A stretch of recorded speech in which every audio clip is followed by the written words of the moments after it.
Napakasarap, napaka-healthy, at napakaraming vitamins and minerals na kailangan ng ating katawan. Healthy way po ng pagluluto, nilagyan ko lang po yung chicken ng asin at water, and then naglagay po ako ng mga ilang piraso ng kamatis. Pagkatapos naman po ng matuyo ay nilagyan ko pa po ito ng water, then ini-add ko po doon yung kalabasa.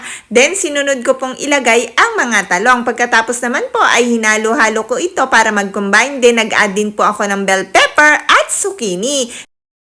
Then, hinalo po ulit para magpantay ang pagkakaluto dito at hinayaang maluto ng mga ilang minuto.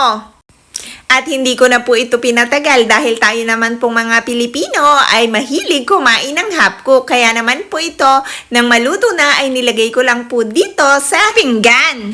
Dapat po ay lagi tayong may gulay sa ating daily na routine sa ating pagkain. Kahit po konting portion ng gulay, and then kung gusto nyo pong kumain ng kanin, konting portion ng kanin, and then mga prutas para po mabalance ang ating healthy diet. At samahan din po natin ng karne, pero dapat po balanse. Pero po ako ay try my best na laging magluto ng gulay at kumain din po ng prutas. Kung talaga lang pong walang time, doon lang po ako bumibili ng luto na at ready na. Pero kung meron naman pong time, talaga pong pinipilit kong magluto ng may kasamang gulay at kumain din po ng prutas everyday. Sana po ay kayo din. Stay healthy po tayo!